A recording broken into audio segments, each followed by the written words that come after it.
Hi everyone, welcome to Srinivas rankers Adda YouTube channel. ఈరోజు మనం తొలివేద కాలం సంబంధించి కొన్ని ప్రాక్టీస్ బిట్స్ చూద్దామండి. ఇంకా ఎవరైనా మన ఛానల్ని సబ్స్క్రైబ్ చేయకపోతే సబ్స్క్రైబ్ చేసుకోండి. Let start our video. First question,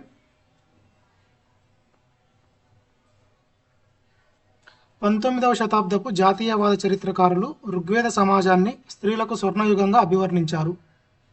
Lopamudra, ఘోష వంటి ఋగ్వేద కాలపు స్త్రీలు శ్లోకాలను రచించారు మరియు సభ వంటి తెగ సమావేశాల్లో పాల్గొన్నారు.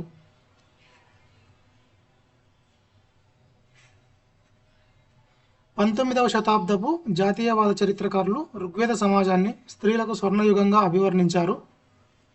లోపాముద్ర, ఘోష వంటి ఋగ్వేద కాలపు స్త్రీలు శ్లోకాలను రచించారు మరియు సభ వంటి తెగ సమావేశాలలో పాల్గొన్నారు. ఆన్సర్ చేయండి ఫ్రెండ్స్.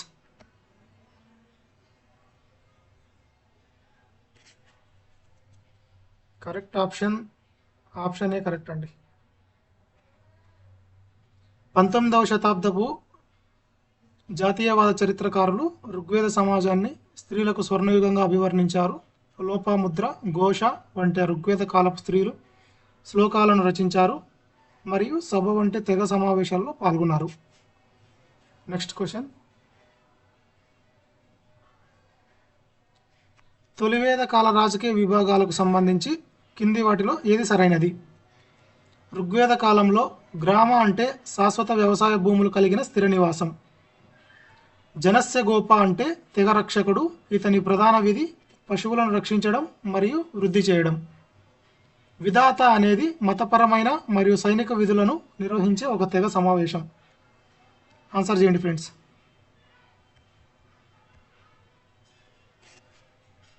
కరెక్ట్ ఆప్షన్ బి అండి. జనస్య గోప అంటే తెగ రక్షకుడు, ఇతని ప్రధాన విధి పశువులను రక్షించడం మరియు వృద్ధి చేయడం. విధాత అనేది మతపరమైన మరియు సైనిక విధులను నిర్వహించే ఒక తెగ సమావేశం. నెక్స్ట్ క్వశ్చన్, కింది ఋగ్వేద పదాలను వాటి ప్రస్తుత అర్థాలతో జతపరచండి. గవిష్టి, అజ్ఞ, దుహిత్రి, రీత. కుమార్తె ఆవు పాలు పితికేది, ఆవుల కోసం అన్వేషణ, యుద్ధం, విశ్వనియమం లేదా నైతిక క్రమం, చంపకూడనిది, ఆవు. ఆన్సర్ చేయండి ఫ్రెండ్స్.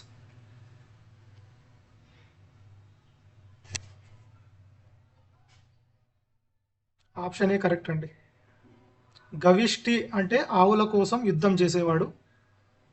అజ్ఞ అంటే చంపకూడనిది, అంటే ఆవును చంపకూడదని.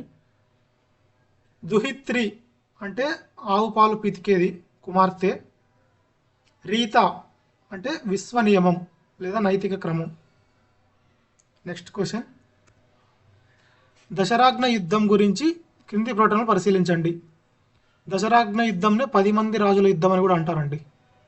ఆప్షన్స్: ఈ యుద్ధం అస్నికి చీనాబ్ నది ఒడ్డున జరిగింది. భరతవంశ రాజు సుదాసుకి మరియు పురుల నేతృత్వంలోని 10 తెగల కూటమికి మధ్య ఈ యుద్ధం జరిగింది. పురోహితుడిని విశ్వామిత్రుడి నుండి వశిష్ఠుడికి మార్చడం ఈ యుద్ధానికి ఒక ప్రధాన కారణం. ఆన్సర్ చేయండి ఫ్రెండ్స్.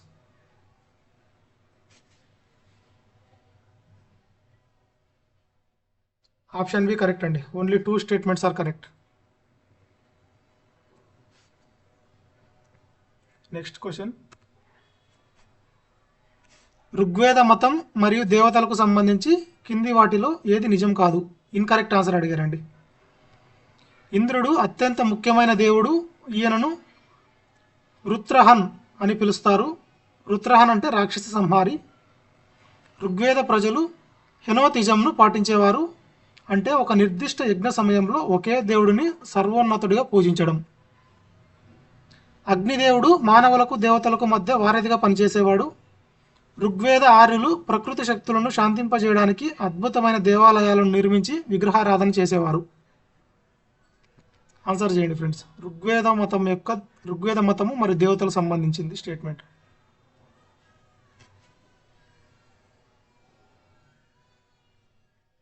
ఆప్షన్ డి అనేది రాంగ్ ఆన్సర్ అండి. అక్కడ క్వశ్చన్లో రాంగ్ ఆన్సర్ ఫైండ్ అవుట్ చేయమన్నారండి. Remaining statements are correct. ఇంద్రుడు అత్యంత ముఖ్యమైన దేవుడు. ఈయనను వృత్రహాన్ లేదా రాక్షస సంహారి అని పిలుస్తారంట. ఋగ్వేద ప్రజలు హెనోతిజంను పాటించేవారంట. హెనోతిజం అంటే ఒక నిర్దిష్ట యజ్ఞ సమయంలో ఒకే దేవుడిని సర్వోన్నతుడిగా పూజించడం. అగ్నిదేవుడు అనేవాడు మానవులకి దేవతలకు మధ్య ఒక వారధిగా పనిచేశాడంట. Next question.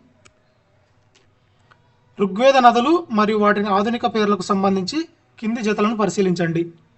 వితస్త, జీలం, అస్కిని, చీనాబ్, పరుష్టి, రావి, సతుద్రి, బియాస్. ఎన్ని స్టేట్మెంట్స్ కరెక్టో ఫైండ్ అవుట్ చేయండి. 3 పేర్స్ కరెక్ట్ అంట అండి. పరుష్టి అంటే రావి కరెక్టు, అస్కిని చినాబు, వితస్త జీలాం, శతుద్రి బియాస్. దీంట్లో 3 స్టేట్మెంట్స్ కరెక్ట్ అండి.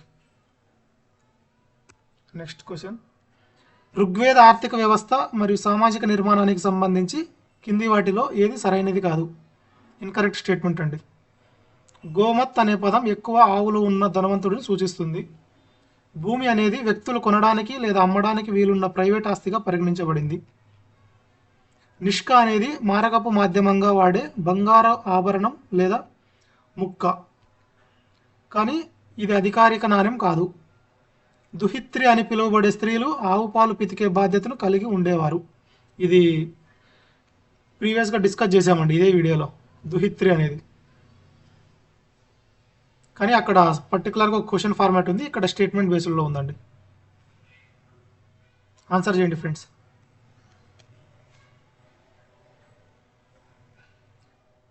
కరెక్ట్ ఆప్షన్ వచ్చి భూమి అనేది వ్యక్తులు కొనడానికి లేదా అమ్మడానికి వీలున్న ప్రైవేట్ ఆస్తిగా పరిగణించబడింది. దిస్ ఈజ్ రాంగ్ ఆన్సర్ అండి. క్వశ్చన్లో రాంగ్ ఆన్సర్ ఫైండ్ అవుట్ చేయమన్నారు. Remaining statements are correct. దుహిత్రి అని ఎవరిని పిలుస్తారు అంటే ఆవు పాలు పితికే బాధ్యతను కలిగి ఉండే స్త్రీలని దుహిత్రి అని పిలుస్తారంట. నిష్క అనేది ఒక మారమక మాధ్యమంగా వాడే బంగారు ముక్క అంట. ఇది కానీ అఫీషియల్ అయితే కాదు. నెక్స్ట్, గోమత్ అనే పదం ఎక్కువ ఆవులు ఉన్న ధనవంతుడిని సూచిస్తుందంట. Next question. తొలివేద కాలపు సామాజిక రాజకీయ విభాగాలను చిన్న నుండి పెద్ద వరకు మీన్స్ అసెండింగ్ ఆర్డర్లో ఫైండ్ అవుట్ చేయమన్నారండి. ఆన్సర్ చేయండి ఫ్రెండ్స్. జన, విశ్వ, గ్రామ, కుల లేదా గృహ.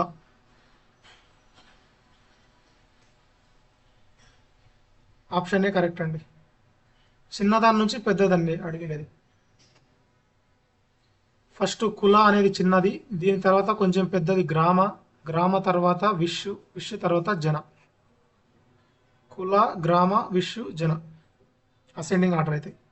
ఒకవేళ డిసెండింగ్ ఆర్డర్ అడిగితే జన, విశ్వ, గ్రామ, కుల. Next question. ఋగ్వేద ఆర్యుల మతపరమైన జీవితానికి సంబంధించి క్రింది ప్రకటనలను పరిశీలించండి. వరుణదేవుడు ఋతకి రక్షకుడిగా మరియు నైతిక ఉల్లంఘనదారులను శిక్షించేవాడిగా పరిగణించబడ్డాడు.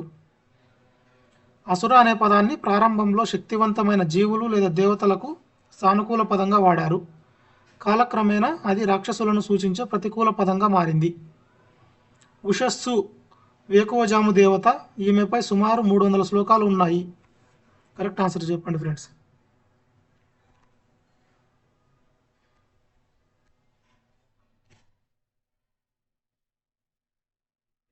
ఆప్షన్ డి కరెక్ట్ అండి. All statements are correct. వరుణదేవుడు ఋతాని రక్షకుడిగా మరియు నైతిక ఉల్లంఘనదారులను శిక్షించేవాడిగా పరిగణించబడ్డాడంట. ఎవరు? వరుణదేవుడు. ఎవరిని? ఋత అంటే విశ్వనియమం. అసుర అనే పదాన్ని ప్రారంభంలో శక్తివంతమైన జీవులు లేదా దేవతలకు సానుకూల పదంగా వాడారంట. కాలక్రమేణా అది రాక్షసులను సూచించే ప్రతికూల పదంగా మారింది. అంటే ఇనిషియల్గా ఇది దేవతలకు సానుకూలంగా వాడేవారు, కానీ రాను రాను ఇది రాక్షసులకు ప్రతికూలంగా వాడాల్సి వచ్చిందట. ఉషస్సు అనే వేకువజాము దేవత, ఈమె 300 శ్లోకాలు ఉన్నాయంట ఈమె పైన ఈ ఋగ్వేద కాలంలో. Next question, assertion and reason based question. Rigveda సమాజం పూర్తిగా సమానత్వంతో కూడినది కాదు, హోదా మరియు లింగం ఆధారంగా అసమానతలు ఉండేవి. ఋగ్వేద కాలంలో వేతన కార్మికులు లేరు, కానీ యుద్ధ ఖైదీలను గృహ పనుల కోసం బానిసలుగా వాడే వ్యవస్థ ఉండేది. ఆన్సర్ చేయండి ఫ్రెండ్స్.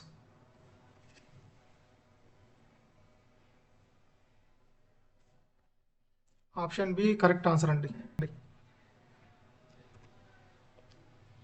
నెక్స్ట్ క్వశ్చన్, ఆర్యుల జన్మస్థలానికి సంబంధించి చారిత్రక సిద్ధాంతాలను వాటిని ప్రతిపాదించిన వారితో జతపరచండి. సిద్ధాంతాలు: ఆర్కిటిక్ ప్రాంత సిద్ధాంతం, మధ్య ఆసియా సిద్ధాంతం, టిబెట్ సిద్ధాంతం, యూరోపియన్ సిద్ధాంతం.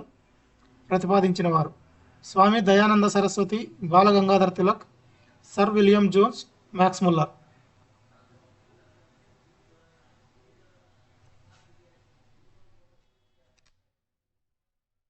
ఆప్షన్ ఏ కరెక్ట్ అండి.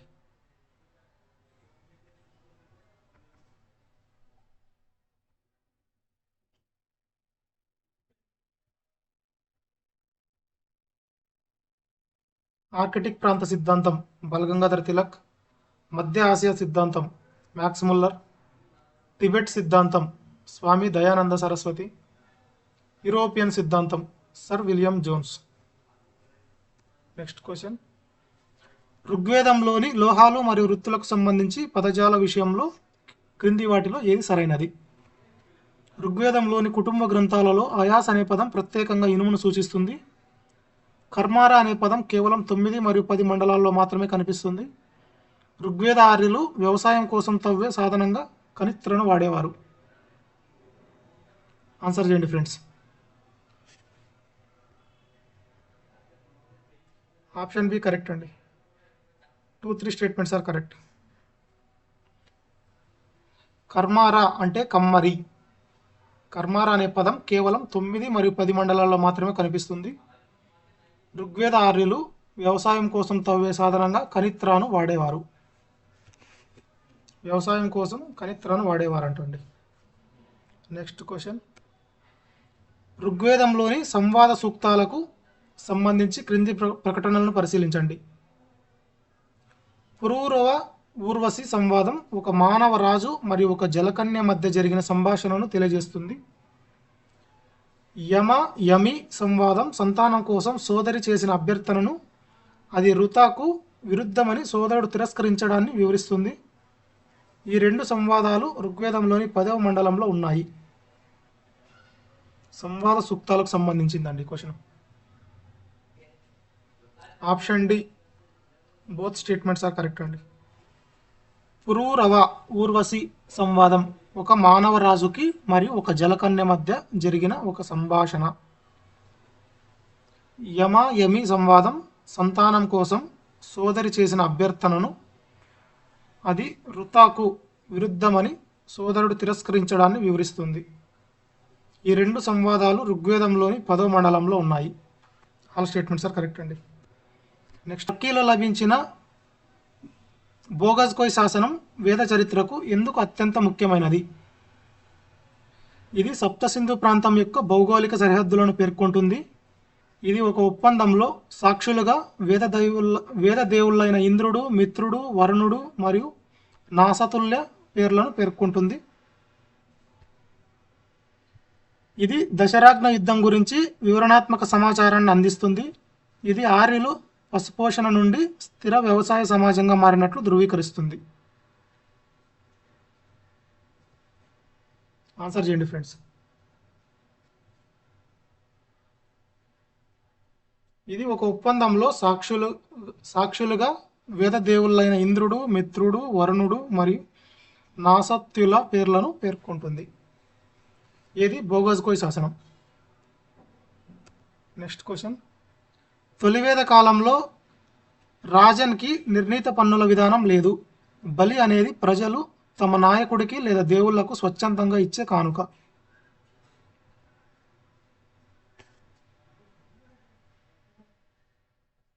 ఆప్షన్ ఏ కరెక్ట్ అండి. Both statements are correct. తొలివేద కాలంలో రాజన్ని నిర్ణీత పన్నుల విధానం లేదు రాజన్కి. నెక్స్ట్, బలి అనేది ప్రజలు తమ నాయకుడికి లేదా దేవుళ్లకు స్వచ్ఛందంగా ఇచ్చే కానుక. Next question. ఋగ్వేద కాలంలో స్త్రీల స్థితిగతులపై జరిగిన విమర్శనాత్మక విశ్లేషణకు సంబంధించి క్రింది ప్రకటనలు పరిశీలించండి. దేవతారాధన జరిగినప్పటికీ వారు ఇంద్రుడు లేదా అగ్ని వంటి పురుష దేవుళ్ళంతా ముఖ్యమైన వారు కారు.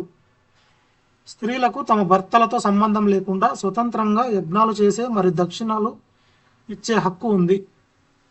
ఋగ్వేదంలోని 1000కి పైగా శ్లోకాలలో కేవలం 12 నుంచి 15 శ్లోకాలు మాత్రమే స్త్రీలు రచించారు. పై వాటిలో ఏవి సరైనవి? Only 1 and 3 statements are correct అండి. దేవతారాధన జరిగినప్పటికీ వారు ఇంద్రుడు లేదా అగ్ని వంటి పురుష దేవుళ్ళంతా ముఖ్యమైన వారు కారంట. ఋగ్వేదంలోని 1000కి పైగా శ్లోకాలలో కేవలం 12 నుంచి 15 శ్లోకాలు మాత్రమే స్త్రీలు రచించేవారంట. దిస్ 2 స్టేట్మెంట్స్ ఆర్ కరెక్ట్ అండి. Next question. ఋగ్వేద సామాజిక గమ్యశీలత మరియు వర్ణ వ్యవస్థకు సంబంధించి కింది వాటిలో ఏది తప్పు? తొలి ఋగ్వేద మండలాల్లో వర్ణ అనే పదానికి ప్రధానంగా రంగు లేదా కాంతి అనే అర్థం. తొలి ఋగ్వేద కాలంలో ఒకే కుటుంబానికి చెందిన వ్యక్తి కవిగా, రాజుగా లేదా వ్యాపారిగా మారే అవకాశం ఉండేది. చతుర్వర్ణ వ్యవస్థ బ్రాహ్మణ, క్షత్రియ, వైశ్య, శూద్ర అనేది తొలి ఋగ్వేద సంస్కృతి యొక్క ప్రధాన లక్షణం. తొలి ఋగ్వేద కాలంలో బ్రాహ్మణుడి హోదా అనేది ఖచ్చితంగా పుట్టుకతో వచ్చేది కాదు. ఆన్సర్ చేయండి friends. This is the wrong statement అండి. క్వశ్చన్లో రాంగ్ అడిగాడు. తొలి ఋగ్వేద మండలాల్లో వర్ణ అనే పదానికి ప్రధానంగా రంగు లేదా కాంతి అని అర్థం. ఇది కరెక్ట్ అండి. తొలి ఋగ్వేద కాలంలో ఒకే కుటుంబానికి చెందిన వ్యక్తి కవిగా, రాజుగా లేదా వ్యాపారిగా మారే అవకాశం అనేది ఉండేదంట. తొలి ఋగ్వేద కాలంలో బ్రాహ్మణుడి హోదా అనేది ఖచ్చితంగా పుట్టుకతో వచ్చేది కాదంట. Next question. పురావస్తు సంస్కృతులు మరియు వాటి ఋగ్వేద సంబంధాలకు సంబంధించి కింది జతలను పరిశీలించండి. సింతాష్ట సంస్కృతి ఆర్యులు వాడిన తొలి ఆకుల చక్రాల గల రథాలకు ప్రసిద్ధి. ఆండ్రోనోవా సంస్కృతి వేద సాంప్రదాయాలకు సరిపోయే అగ్ని ఆరాధన మరియు జంతు బలుల ఆధారాలను చూపుతుంది. బిఎంఏసి సంస్కృతి ఆర్యులకు ఇటుకల నిర్మాణాలు మరియు కొన్ని వ్యవసాయ పద్ధతులపై అవగాహన కల్పించింది. ఆన్సర్ చేయండి friends. Both statements are correct అండి. సింతాష్ట సంస్కృతి అంటే ఆర్యులు వాడిన తొలి ఆకులు చక్రాల గల రథాలకు ప్రసిద్ధంట. ఆండ్రోనోవా సంస్కృతి అనేది వేద సాంప్రదాయాలకు సరిపోయే అన్ని ఆరాధన మరియు జంతు బలుల ఆధారాలను చూపుతుందంట. బిఎంఏసి సంస్కృతి అనేది ఆర్యులకు ఇటుకల నిర్మాణాలు మరియు కొన్ని వ్యవసాయ పద్ధతులపై అవగాహన కల్పించిందంట. Next question. ఋగ్వేదంలో గృహం మరియు వివాహం కోసం వాడిన పదాలకు సంబంధించి క్రింది వాటిలో ఏవి సరైనవి? గృహ యూనిట్లను సూచించడానికి దమ్ లేదా దమ, పస్త్య మరియు గయ వంటి పదాలను వాడేవారు. వివాహాలు సాధారణంగా అమ్మాయి రజస్వలైన తర్వాతే జరిగేవి. భర్త చనిపోయినా కూడా స్త్రీలు పునర్వివాహం చేసుకోవడం ఖచ్చితంగా నిషేధించబడింది. ఆన్సర్ చేయండి ఫ్రెండ్స్.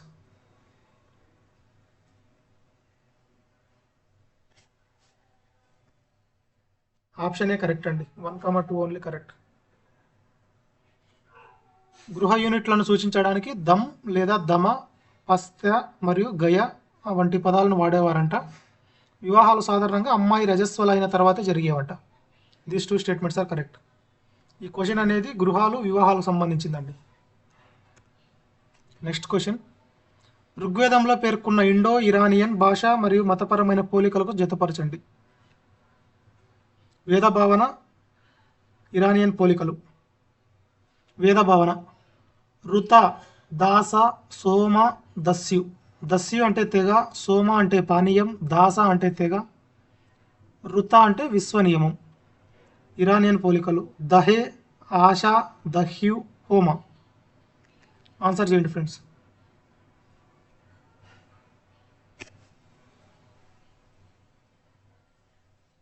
ఆప్షన్ ఏ కరెక్ట్ అండి. ఋత అంటే ఆశ, దాస అంటే దహే, సోమ అంటే హోమ, దస్యు అంటే దహ్యు. నెక్స్ట్ క్వశ్చన్, ఋగ్వేద కాలం నాటి రాజకీయ వ్యవస్థకు సంబంధించి క్రింది ప్రకటనలో ఏది సరైనది? ఋగ్వేద కాలంలో గ్రామ అనేది ఒకే చోట స్థిరపడిన నివాస ప్రాంతాన్ని సూచిస్తుంది. రాజును గోపతి అని పిలిచేవారు. దీని అర్థం పశువుల సంరక్షకుడు. సభ అనేది తెగలోని సామాన్య ప్రజలందరూ పాల్గొనే అతిపెద్ద సమావేశం. బలి అనేది ప్రజల నుండి రాజు ఖచ్చితంగా వసూలు చేసే నిర్బంధ పన్ను. ఆన్సర్ చేయండి ఫ్రెండ్స్.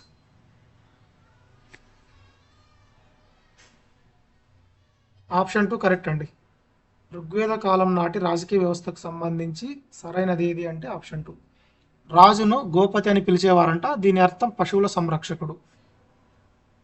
నెక్స్ట్ క్వశ్చన్, ఋగ్వేద కాలం నాటి సామాజిక పరిస్థితులకు సంబంధించి క్రింది వాటిని పరిశీలించి సరైన కోడ్ని ఎంచుకోండి. సమాజం పూర్తిగా పితృస్వామ్య వ్యవస్థను కలిగి ఉంది. స్త్రీలకు ఆస్తిపై సంపూర్ణ హక్కులు మరియు స్వతంత్రంగా యజ్ఞాలు చేసే అధికారం ఉండేది.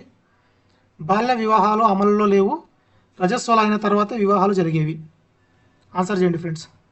సామాజిక పరిస్థితులకు సంబంధించి అండి.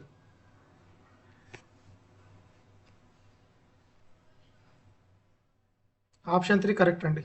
ఏ కమా బి సి.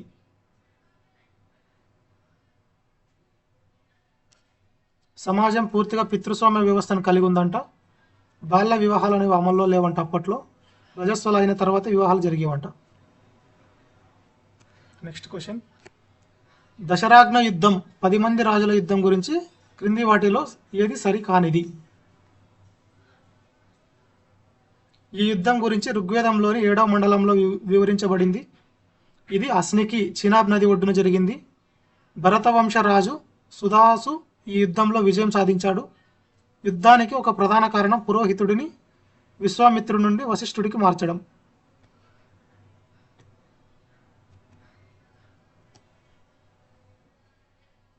ఆప్షన్ 2 కరెక్ట్ అండి. ఇది రాంగ్ ఆన్సర్ అండి.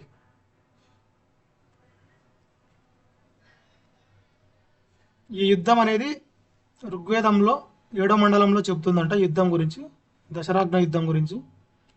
భరత వంశరాజు సుదాసు ఈ యుద్ధంలో విజయం సాధించాడంట. 10 మంది రాజుల యుద్ధంలో గెలిచినది ఎవరంటే భరత వంశరాజు సుదాసు. యుద్ధానికి గల ప్రధాన కారణం పురోహితుడిని విశ్వామిత్రుడి నుండి వశిష్ఠుడికి మార్చడం. నెక్స్ట్ క్వశ్చన్, ఋగ్వేద మతం మరియు దేవతలకు సంబంధించి జతపరచండి. దేవతలు: ఇంద్రుడు, అగ్ని, వరుణుడు, సోమ. విశిష్టత: ఋత, పురందర, మొక్కలకు ప్రతిరూపం లేదా మత్తు పానీయాలు.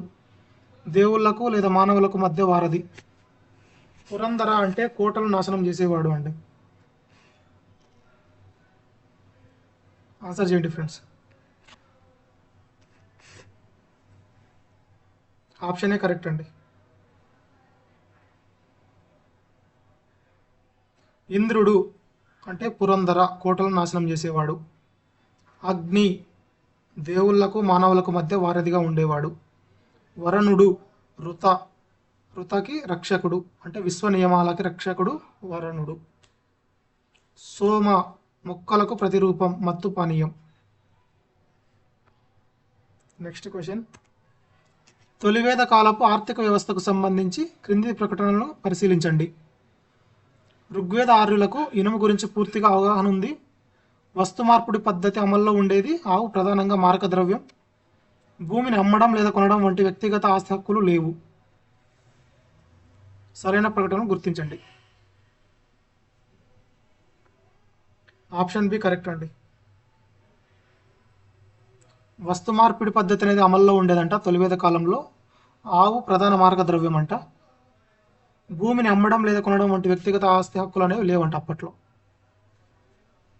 నెక్స్ట్ క్వశ్చన్, ఋగ్వేద కాలంలో స్త్రీల విద్య మరియు మతపరమైన హక్కులు విమర్శనాత్మక విశ్లేషణకు సంబంధించి క్రింది వాటిలో ఏది సరైనది? ఋగ్వేదంలోని 1000కి పైగా సూక్తాలలో సగానికి పైగా మహిళా ఋషులు రచించినవే. మహిళా పూజారులు యజ్ఞాలను స్వయంగా నిర్వహించేవారు. లోపాముద్ర, ఘోష వంటి మహిళా ఋషులు ఉన్నప్పటికీ పవిత్ర విజ్ఞానంపై స్త్రీలకు ఉన్న ప్రాప్యత పరిమితంగానే ఉండేది. స్త్రీల యజ్ఞాలలో కేవలం వీక్షకులుగా మాత్రమే ఉండేవారు. వారికి ఎటువంటి భాగస్వామ్యం లేదు. సరైనది అడిగారండి.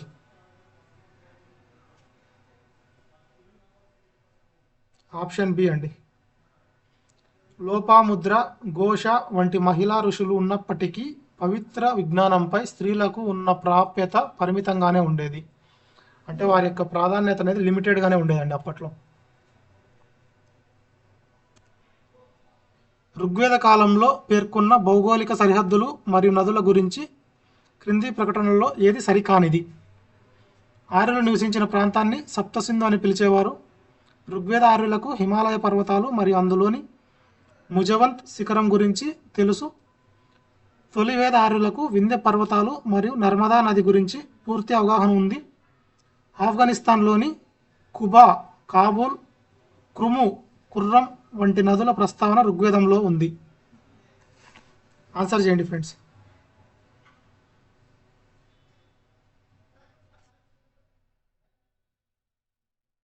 ఆప్షన్ 3 రాంగ్ ఆన్సర్ అండి. క్వశ్చన్లో రాంగ్ ఆన్సర్ అడిగారు. కరెక్ట్ ఆన్సర్ అయ్యేటప్పటికి మీ రిమైనింగ్ 3 స్టేట్మెంట్స్ కరెక్ట్ అండి. ఆర్యులు నివసించిన ప్రాంతాన్ని సప్తసింధు అని పిలిచేవారు, ఇది కరెక్టు. ఋగ్వేద ఆర్యులకు హిమాలయ పర్వతాలు మరియు అందులోని ముజవంత్ శిఖరం గురించి తెలుసంట.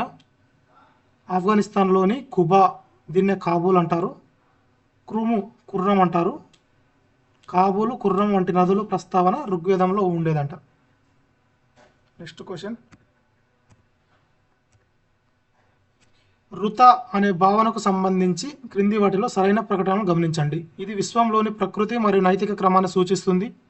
వరుణదేవుడిని ఋతస్య గోప, ఋతరక్షకుడు అని పిలుస్తారు. ఈ భావన ప్రాచీన ఇరాన్లోని ఆశా అనే భావనతో సమానమైనది. ఆన్సర్ చేయండి ఫ్రెండ్స్.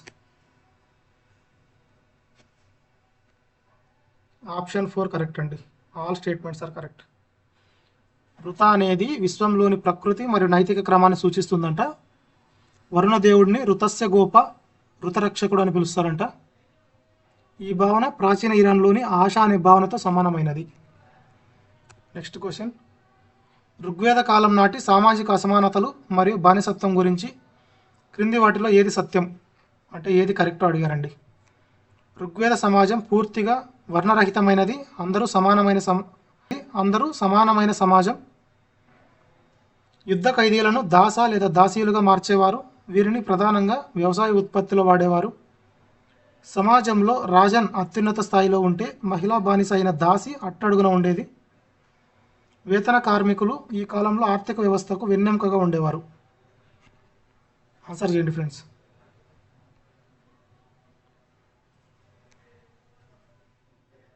ఆప్షన్ 3 కరెక్ట్ అండి. సమాజంలో రాజన్ అంటే అత్యున్నత స్థాయిలో ఉండే వ్యక్తి, మహిళా బానిస అయిన దాసి అట్టడుగున ఉండే వ్యక్తి. Next question. ఋగ్వేదంలోని మరణాంతర ఆచారాలు మరియు విశ్వాసాలకు సంబంధించి క్రింది వాటిలో ఏది సరైనది? కేవలం మృతదేహాలను దహనం చేసే పద్ధతి మాత్రమే అమల్లో ఉండేది. మరణం తర్వాత ఆత్మ ఉంటుందనే నమ్మకం ఆర్యులలో లేదు. ఋగ్వేదంలో స్వర్గం మరియు భయంకరమైన నరకం అనే భావనల ప్రస్తావన ఉంది. మరణించిన వారితో పాటు వారి పశువులను కూడా ఖచ్చితంగా దహనం చేయాలనే నిబంధన ఉంది. ఈ ఋగ్వేద కాలంలో ఏది స్టేట్మెంట్ కరెక్టో చెప్పండి. ఆప్షన్ 3 కరెక్ట్ అండి. ఋగ్వేదంలో స్వర్గం మరియు భయంకరమైన నరకం అనే భావనలో ప్రస్తావన ఉంది. మీకు ఇలాంటి వీడియోస్ ఇంకా కావాలంటే మన ఛానల్ని సబ్స్క్రైబ్ చేసుకోండి. ఈ వీడియో కనుక మీకు నచ్చినట్లయితే లైక్ చేయండి, షేర్ చేయండి. నెక్స్ట్ వీడియోలో మలివేద నాగరికత గురించి చూద్దామండి. Thank you friends.